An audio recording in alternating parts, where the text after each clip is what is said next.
ao iniciar a entrevista coletiva em que se anunciou o protocolo do requerimento da CPI dos abusos de autoridade do STF e do TSE, o deputado Marcel Van Hatten disse: esse momento não seria possível se não tivesse ocorrido tragicamente uma morte na Papuda do Clériston Pereira da Cunha, o Clezão, falecido na última segunda-feira nas mãos do Estado, em virtude dele ter sido mantido encarcerado sem que o Estado tivesse produzido uma única prova contra ele, desde o dia 1º de setembro, com seu pedido de liberdade feito pelo Ministério Público e não atendido pelo juiz do caso, o relator, ministro Alexandre de Moraes. O deputado disse: quero aqui, em primeiro lugar, e fico emocionado ao dizer isso, dizer que é em memória do Clezão que este momento está acontecendo, a cuja família dissemos no velório e depois milhares e milhares e milhares de pessoas na Paulista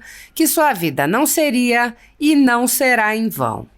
Van Hatten agradeceu aos deputados que assinaram atendendo aos pedidos das famílias e dos eleitores pelas redes sociais. Ele informou que é o mesmo requerimento apresentado no ano passado, quando o presidente da Câmara, Arthur Lira, se recusou a instalar a CPI. O deputado lembrou que a coleta de assinaturas se iniciou já em janeiro e agora está feito o protocolo. O deputado comentou uma decisão de ontem do STF. Eu quero, diante da imprensa, lamentar uma decisão judicial. Quero me solidarizar com a imprensa quando, no dia de hoje, vemos mais uma decisão do STF que vai contra a liberdade de imprensa ao ameaçar jornalistas de punição por publicação de entrevistas. Isso é um absurdo que não pode ser aceito e por isso fica aqui nossa completa e total solidariedade. Van Hatten lembrou que houve muitos parlamentares que não assinaram a CPI por receio. Ele disse: fica aqui um desabafo pessoal porque parlamentar não poderia ter nenhum receio de assinar uma CPI para investigar quem quer que seja, muito menos receio de investigar alguém que porventura possa prejudicá-lo em virtude dessa assinatura em um julgamento que deveria ser baseado na lei e na Constituição e não na política. Ao concluir, o deputado disse: quero concluir dizendo que o medo, o receio, pode nos dar duas possíveis saídas. A primeira, a paralisia, mas o segundo caminho, a segunda saída, é a escolha de coragem para enfrentar o medo. Há mais de 10 anos, a Folha Política atua noticiando fatos, discursos, argumentos e denúncias que são obliteradas pela velha imprensa. Nosso veículo de imprensa dá voz às vozes conservadoras, ao anticomunismo, à defesa dos direitos fundamentais e da liberdade de expressão e de imprensa, além de trazer ao público os vídeos dos pronunciamentos de autoridades para que o público possa formar sua própria opinião sobre o que foi dito e não precise depender de relatos de terceiros. Quem controla a informação, controla em última instância a realidade. Grupos monopolísticos e cartéis que se associam com o intuito de barrar informações contrárias ou inconvenientes atuam em conluio com a finalidade de aniquilar qualquer mídia independente, eliminando o contraditório e a possibilidade de um debate público amplo, honesto, abrangendo todos os feixes e singularidades dos mais diversos espectros políticos. Controlando as informações, o cartel midiático brasileiro tenta excluir do debate e, em última instância, da vida pública, os conservadores e os veículos que dão voz a essas pessoas. A renda da Folha Política está sendo confiscada a mando do ministro Luiz Felipe Salomão, ex-corregedor do TSE, com respaldo e apoio de Luiz Roberto Barroso, Alexandre de Moraes e Edson Fachin. A decisão confisca de forma indiscriminada todas as receitas advindas do YouTube, indicando claramente que a intenção não é a de excluir conteúdos específicos, mas sim de calar o canal e eliminar o jornal. Há 29 meses, toda a nossa renda é retida sem qualquer justificativa jurídica. Se você apoia o trabalho da Folha Política e pode ajudar a evitar que o jornal seja fechado, doe qualquer valor à empresa Raposo Fernandes por meio do Pix, cujo QR Code está visível na tela, ou por meio do código ajude@folhapolitica.org. Caso não utilize Pix, há a opção de transferência bancária para a conta da empresa Raposo Fernandes, disponível na descrição deste vídeo e no comentário fixado no topo. Há mais de 10 anos, a Folha Política vem mostrando a realidade da política brasileira e quebrando barreiras do monopólio da informação. Com a sua ajuda, poderá se manter firme e continuar a exercer o seu trabalho. Pix ajude@folhapolitica.org. Assista. Dizendo que, pelo menos na data de hoje, 29 de novembro de 2023, este momento não seria possível se não tivesse ocorrido, tragicamente, uma morte na Papuda do Clériston Pereira da Cunha, o Clezão, falecido na semana passada, na segunda-feira, repito, trágica e lamentavelmente, nas mãos do Estado, em virtude de ter sido mantido encarcerado, sem que o Estado tivesse produzido uma única prova contra ele, desde o dia 1º de setembro, com seu pedido de liberdade feito pelo Ministério Público e não atendido pelo juiz do caso, o relator, ministro Alexandre de Moraes, e que sofria de inúmeras comorbidades, com laudo apresentado desde o dia 11 de janeiro, e desde a data do seu encarceramento, o Clezão passou por mais de 35 atendimentos médicos, conforme atestam os prontuários anexados aos seus processos. Então eu quero aqui, em primeiro lugar, e fico emocionado ao dizer isso, dizer que é em memória do Clezão que esse momento também está acontecendo, a cuja família dissemos no velório, e depois milhares e milhares e milhares de pessoas na Paulista, que sua vida não seria e não será em vão.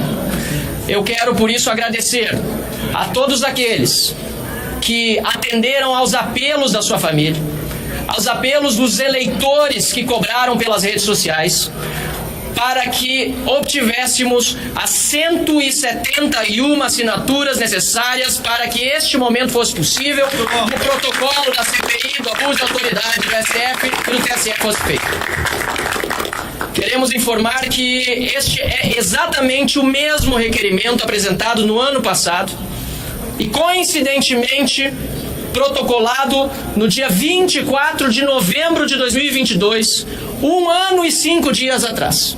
A luta foi enorme para que chegássemos até este momento, repito, porque desde janeiro, como lembrava o deputado Gustavo Gaira, eu já estava colhendo as assinaturas, uma vez que antes da posse os deputados eleitos já tinham acesso ao Infoleg.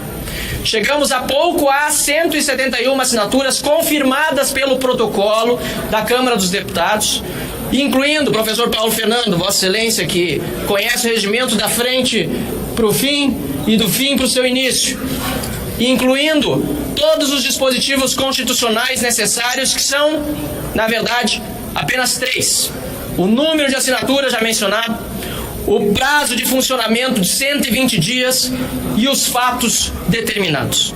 Eu quero, diante da imprensa, lamentar, neste caso, uma decisão judicial que não seria objeto de uma CPI, e por isso aqui não se trata de decisões, mas de abusos de autoridades cometidos pelo STF e pelo TSE, mas quero aqui me solidarizar com a imprensa, quando no dia de hoje vemos mais uma decisão do STF que vai contra a liberdade de imprensa, ao ameaçar jornalistas de punição por publicação de entrevistas. Isso é um absurdo que não pode ser aceito, e por isso fica aqui a nossa completa e total solidariedade. Já para encerrar, porque não quero tomar muito tempo de vocês, e todos aqui que quiserem terão o direito de fala, quero mais uma vez agradecer as pessoas que se engajaram. Estamos transmitindo em várias redes sociais aqui por meio de lives essa nossa coletiva de imprensa.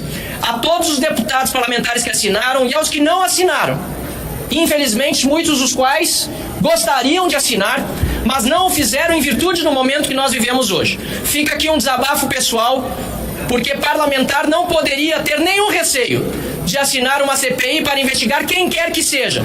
Muito menos receio de investigar alguém que, porventura, possa prejudicá-lo em virtude dessa assinatura num julgamento que deveria se basear na lei, na Constituição e não na política ou não na sua atuação aqui na Casa. Vários parlamentares, inúmeros, não estou exagerando, dezenas, nos disseram, e por isso foi tão difícil coletar 171 assinaturas, que estavam completamente ao nosso lado, que estavam torcendo para sair a CPI, mas que nesse momento não assinariam por ter um caso tramitando, por exemplo, na Suprema Corte.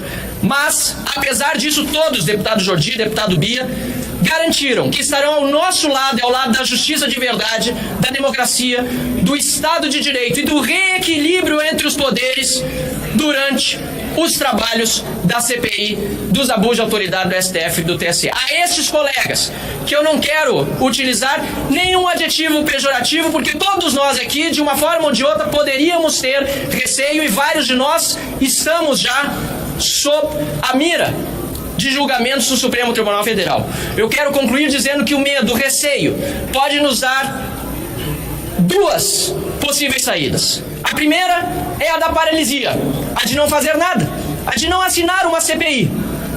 E, lamentavelmente, para muitos, a paralisia foi o escolhido, não por uma questão menor, mas porque tem, de fato, motivos para temer. Mas o segundo caminho, a segunda saída, é a escolha da coragem para enfrentar o medo. E aqui ao meu lado, há deputados valorosos, de coragem para enfrentar os abusos de autoridade do STF e do TSE, e nós vamos até o fim. Muito obrigado. Passo a palavra ao nosso líder, o deputado Carlos Jordi. Muito bom. Marcel. Bom, boa noite a todos. Parabéns, Marcel, pela sua fala. Bom, foi muito duro conseguirmos essas assinaturas. Duro demais. Desde janeiro que estamos nessa batalha para conseguir 171 assinaturas. São 513 deputados. E aí você pode se perguntar por que é tão difícil conseguir 171 assinaturas. A razão por ser difícil colher as assinaturas é a razão pela qual nós devemos instalar essa CPI. Porque os deputados estão com medo. Eles estão com medo diante dos abusos de autoridade, das perseguições, das ilegalidades, arbitrariedades que vêm sendo perpetradas por aqueles que deveriam zelar pela nossa Constituição. Onde já se viu, no Estado democrático de direito, que é usado de uma forma tão prostituída por esses que não tiveram um voto sequer, que nós, parlamentares que representamos o povo, não podemos nos posicionar, não podemos fiscalizar e não podemos sequer buscar o reequilíbrio entre os poderes. Eu quero aqui parabenizar todos os deputados que tiveram coragem de enfrentar esse momento, de assinar essa CPI, mas eu quero parabenizar, sobretudo, dois deputados em especial que nesse momento se destacaram para conseguir essa façanha de protocolar, de conseguir essas 171 assinaturas, que é o deputado Marcel Van Hatten, que tem sido um leão, um guerreiro na defesa da democracia, dos presos injustos do 8 de janeiro, e o deputado Marcon, que também se engajou como um guerreiro para que pudéssemos completar essas assinaturas. Dois vice-líderes da oposição que têm sido bravos na defesa da democracia. E assim, é algo inacreditável que nós só tenhamos conseguido as assinaturas por conta de uma tragédia como foi a de Clesão, que foi sentenciado à morte, que diante de um quadro clínico que era, obviamente, fato que ele deveria sair da prisão, e que qualquer magistrado de qualquer outra instância, se não tivesse deferido esse pedido, já teria sido afastado do seu cargo, e ele foi deixado lá para morrer.